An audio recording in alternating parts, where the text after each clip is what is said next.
But नहीं I mean तो आप जब ये जो कंपनियां हैं, that's a very interesting point that you shared कि जो कंपनियां न्यू टेक्नोलॉजी में इन्वेस्ट कर रही हैं उनको देख जो आगे की सोचते हैं। हाँ।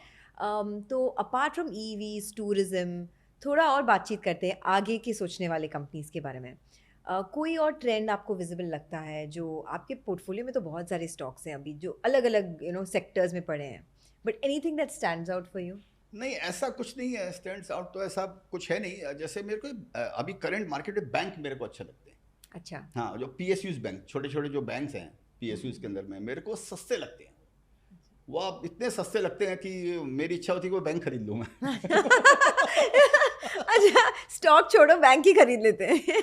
अभी यही करने का मेरे को, अभी स्टॉक लेने का मन नहीं होता मेरे को। अभी कोई अच्छा। कंपनी लेने का मन होता है कि अपनी कंपनी। अभी तक मैं इन्वेस्टर, एज ए इन्वेस्टर इस साइड में बैठा हूँ। हम्म। अभी लगता है कि कोई कंपनी लें और मैं दूसरी साइड में बैठूँ।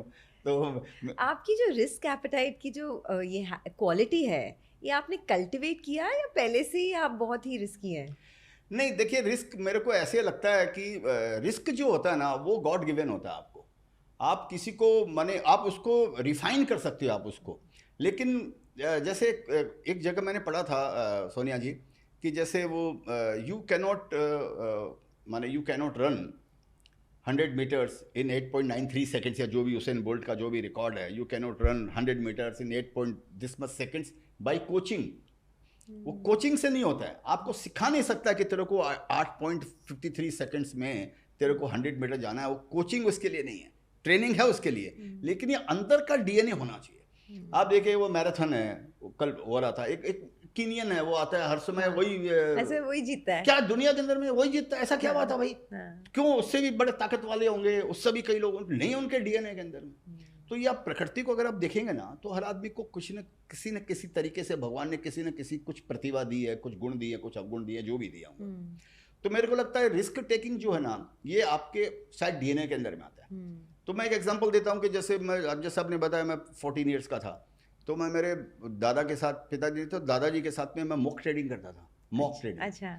तो मैं गद्दा पीट पीट का बोलता था कि चलो 100 शेयर्स लिया, वो मेरा दादा बोलता था दिया, फिर मैं बोलता 500 लिया, बोलता दिया, फिर मैं बोलता 5000 लिया, फिर मैं बोलता था 50,000 लिया, फिर मैं बोलता था 1 लाख लिया। तो मेरा दादा बोलता तू पागल है, तू छोटी मोटी बातें नहीं करता है, 100-200 की बातें, 100-200 से सीधा 1 लाख 2 लाख 5 लाख पे पहुंच। तो मेरे को उसमें थ्रिल लगती थी। अच्छा। थ्रिल मेरे को उसमें लगता था, यही यही यही जीवन है क्या, 100-200-500 ये सब। तो ये उस समय तो मैं समझता नहीं था कि इस रिस्क में मैं मर भी सकता था ना, और मरा भी कई बार, ऐसा तो है नहीं। लेकिन वो रिस्क नहीं छोड़ा, मेरे को काम वही करने का है, थ्रिलिंग का। जिस काम में थ्रिल नहीं हो,